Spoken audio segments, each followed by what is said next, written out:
Hello, everybody. David Bianco here with my buddy Brad. Hello. Good evening. Good evening. Yeah, just double checking everything's working here on the old live. I see Jack's Music Corner is out there.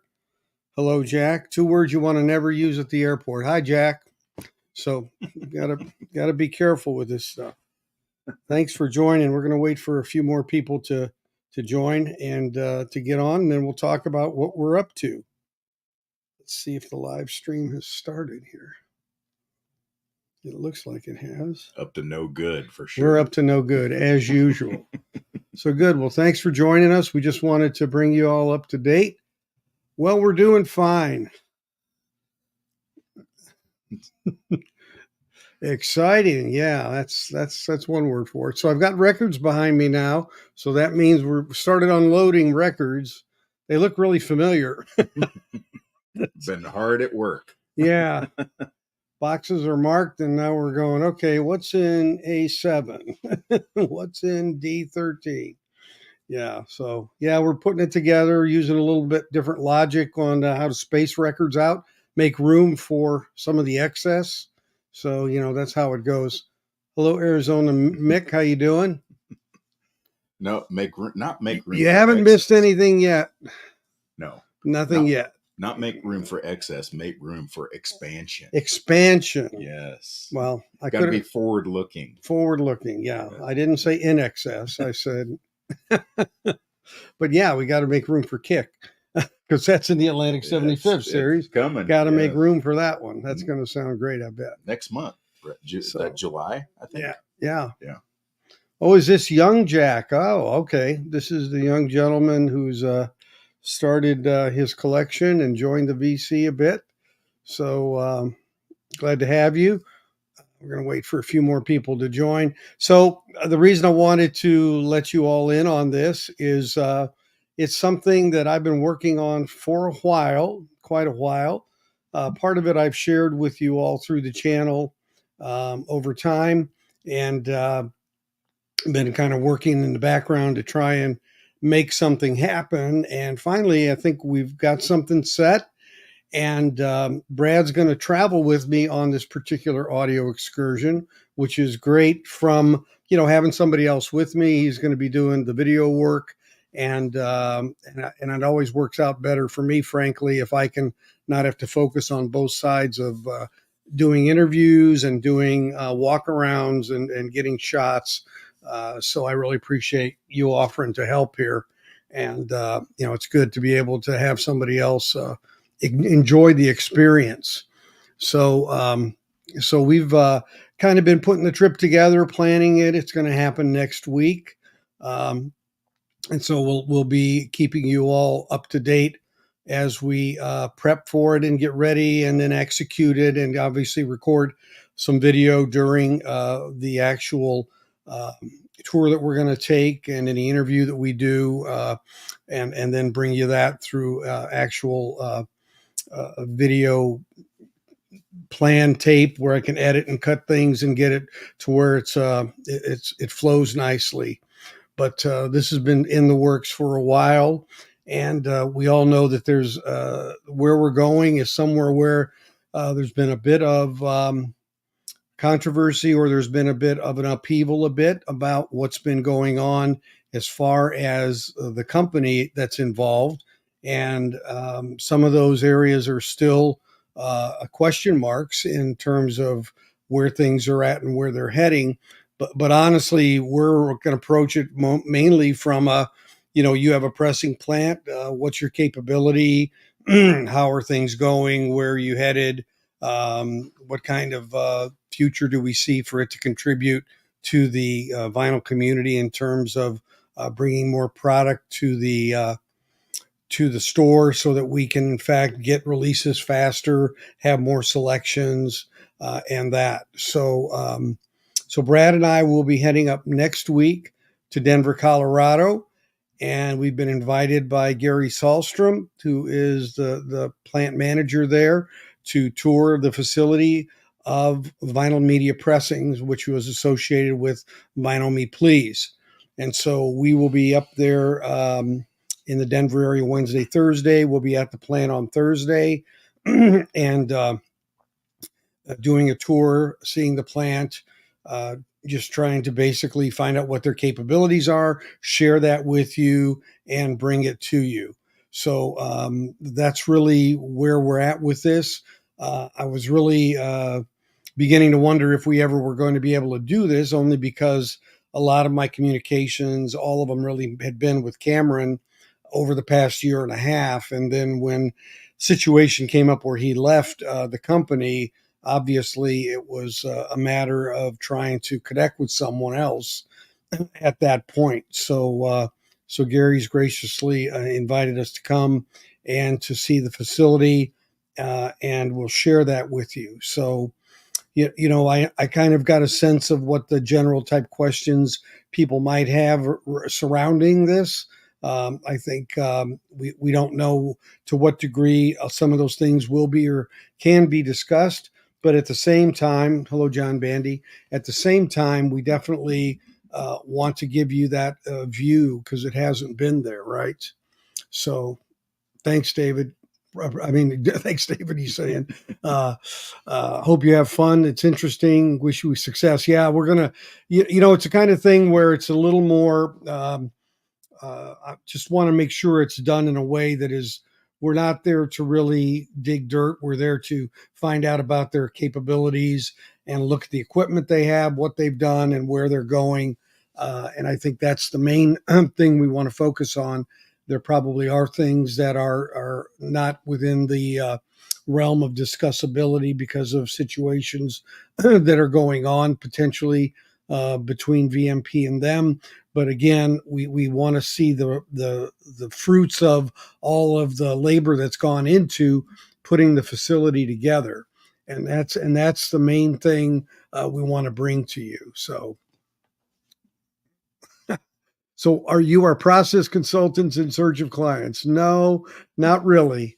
We are really trying to present a view of what's going on in the vinyl community at various places, like I did with Chad when I visited there, to give you a view of what's going on, so that you can put some of the pieces together.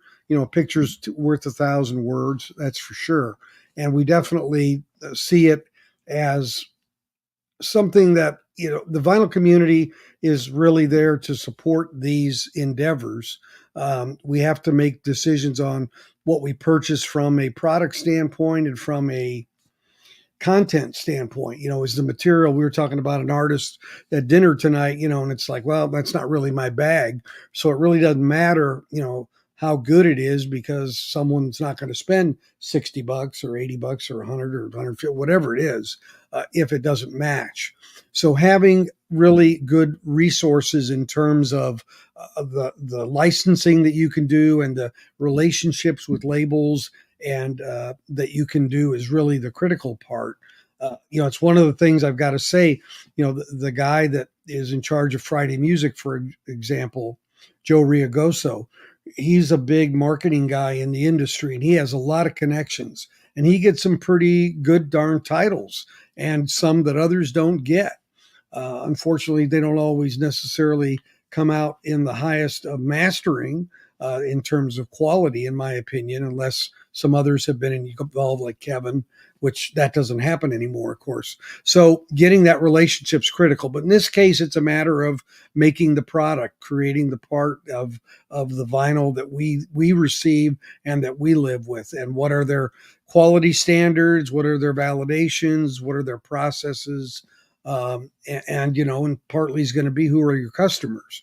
Because any business that doesn't have customers isn't going to survive in the industry. So hopefully this visibility may help them too, in the sense of answering questions maybe people have about whether they want to use vinyl media pressing.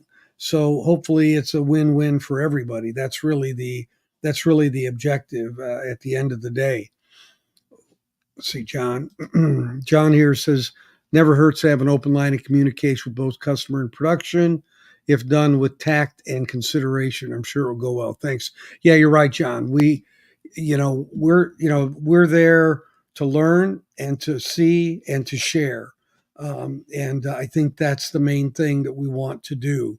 This is something that this endeavor was something that I thought I was going to be able to do, months and months and years ago. Literally by the end of 22, we thought that that was going to be available in early 23, and then it dragged on, of course. So there's the reasons for that we know have a lot to do with permitting legalities, things that have to go on in terms of red tape. And then, of course, maybe with some other internal things going on as well. But like MoFi, now in Oxnard, California, they're producing a product and they're increasing the availability of what's coming out now. I think, you're seeing some things come out now, and it's like they're doing represses on things that people have been waiting for a while because they have capacity and the ability to make quick decisions on what to do because they control the production runs, as opposed to slotting into RTI or whomever to try to sneak in there and get whatever done they need done. So it creates a different dynamic. This one theoretically had the same dynamic vis-a-vis Final Me Please, but it looks like that's not going to necessarily be the venue that occurs relationship wise for pressings, and they're going to be also pressing things from the outside. So it'll be good to see what else is on their production run and on their dockets. Because I, for one, haven't seen anything come out where it's been advertised or shown as having been pressed at their plant yet. So my understanding was they were just doing initial plant run test pressings. I don't mean test pressings for artists, but plant run test pressings in the last 60 days. So that's going to be Nick Slate. How you doing, buddy? Yeah, he had a restaurant to close. There's no doubt. Yeah, I for one am excited to see how the sausage is made. I Yeah. mean, I know you've been to several pressing plants before. I've never been, so this is I really appreciate you inviting me. I'm really excited. You're about, welcome. Checking it out and meeting Gary, and obviously lots of experience there, and kind of see where they're at with things. Yeah, should be interesting. So Mike Ricefield, that's a great way of putting it. The voice of the customer lobbyist. Yeah, I mean that's they know. I mean, they know their customer vis-a-vis generally what the industry is about. But, at the same time, they have to be in this situation, especially now, things aren't quite flowing by the norm that what had been anticipated. So validating the capacity capability of the plant and what it can bring to the industry is extremely important, I think, because their viability should not be wrapped up in any controversy. It should be a matter of what they can produce for their end customers. And there's been a lot of work done to bring the plant to a certain level of capability and operation, just like there was in the case of the MoFi situation. And I shared with you guys in a video, and I'll just make mention again.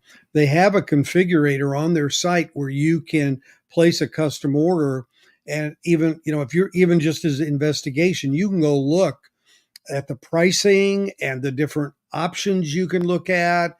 And it really gives you a look at what it takes and what it costs to do certain things, whether they're going to take a digital file or whether you're going to have it done on a lacquer for it, and that impacts the price.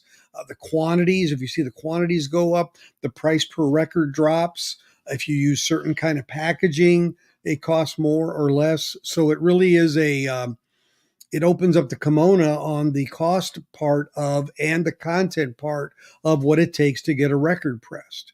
And I find that very interesting and very transparent in the sense that and you could pick different color vinyl, and you could basically model your costs of what it would take to bring a certain product to market through that methodology. And so they're the first ones that I've seen do that at that level. I mean, I'm used to configurators in business for products that are sold to pick options and do things. You do it with cars, and not nearly as much as you used to. It's, you get this option package or that option package. You want the better stereo, you're going to get a sunroof. I don't want a sunroof. Too bad. You want the better stereo, you're going to get the sunroof. So, but these are more the options of what you can pick in terms of how you approach it. How many sides are you going to have cut? I mean, it goes into great detail. So if you haven't seen that, at vinylmediapressing.com and click on the get a quote. And again, you don't have to submit it or anything, but just to play with the configurator. I think that's really kind of a cool thing to see. Yeah, a la carte. It's a la carte. It's kind of like going to Nick's restaurant. You want a cheesesteak. You want a burger. You want a half-pound burger. You want a full-pound burger. You want to sleep this afternoon? Get the full-pound burger. So it's same kind of thing. Seems kind of risky for that plant to do that, considering the listener is going to blame the pressing plant and not the artist for cutting corners. Well, well, in some ways, it's all out on the table. In other words, what was selected. They knew what their options were. And it's honestly no different than what happens today. It's just that we really never had visibility to it. I mean, it shows you 140 gram, 180 gram. These are all the things that they take. I think we're in an era of expected transparency. That's for sure. My stomach just hurts thinking about a 1 pound burger. Yeah. Yeah. Well, it's two half-pound burgers, but I gotta say, I'm talking about food I just ate, but Nick's place, they use Kaiser rolls for the buns and not buns. And usually when I get my burger, because I get lettuce and tomato, it gets soggy or, it slips. These things held together perfectly, never budged. I mean, and they were really good. So that's another element of, quality, where someone builds the quality into the product. They didn't even ask, do you want a Kaiser roll? They said, you gotta go get the Kaiser roll. And you get the Kaiser roll. I gotta go there sometime. Yeah, no, it's really great. Sounds great. So this I really look forward to, because I've been trying to get to go for over a year, I'll say that. And when all of this happened earlier in the last few months, I kind of thought, oh boy, there it goes. So I'm really stoked to go and to see what they've done and to share it with everybody. So I thought it was worthy taking a few minutes, telling you ahead of time, and looking forward to doing it, and being able to take someone from the VC, on this kind of thing. I think it's really great to expand our knowledge and expand our exposure in the community for other people as well. And, that's kind of for me, the vision and the mission, to do things that are different, like, doing our shootouts, multiple people doing shootouts live. I see somebody else is going to be doing one of those, and that's great. I mean, they say imitation is the most sincere form of flattery. So I'm glad to see that. So we'll be, so it'll be very interesting. We're going to also hit up some record shops, obviously, in the Denver, Boulder, Fort Collins area while we're up there. So we'll share some of that as well. So if you have any particular thoughts or questions that you might want me to ask at all, please, you can forward those to me at david@safeandsoundtexas.com. And, I'll try to include those in what I'm looking for and what I'm asking.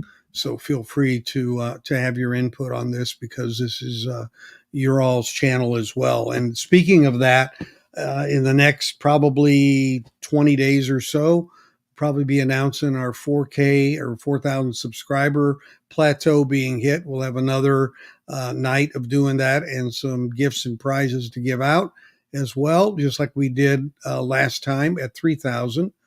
In some ways, it seems like it was only yesterday, but in other ways, it's like, wow, it takes a while to get 1,000 more.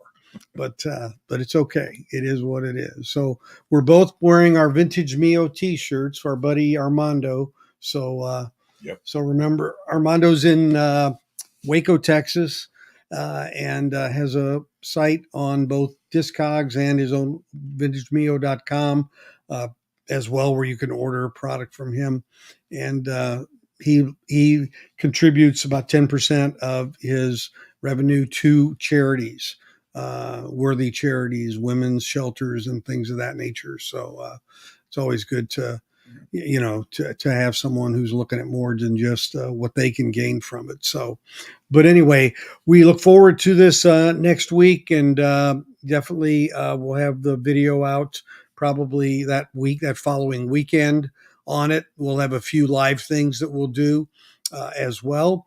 But so I just wanted to share it with everybody, and we're excited to go. It's an opportunity that couldn't pass up. And of course, as soon as we do this one, we'll have the next one ready to go as well. So not going to stop. I definitely am planning to try to get to Oxnard to the MoFi plant as well this summer. So now that I have another new family truckster, I can start just getting on a little bit of a cruise and going looking across the United States at the different plants and hitting those as we go through the summer. So hope you all are doing well and stay in touch until next time. Brad, any final thoughts? Well, I think you got to put Nick's comment there. It was this one? That one. Yeah, that's a good one. You sit on your buns and not our rolls. Oh, man. Wow. Okay, well, that's Nick's slogan, I guess. I like it. So thanks. Thanks, Tim, Music Sanctuary. I appreciate that. We look forward to bringing you this. KRWD, thanks for y'all's support all through these years. I appreciate it very much, and we intend to continue to deliver and even more. So you all take care, and we'll catch you next time. Take care, everybody. See ya. Stay well.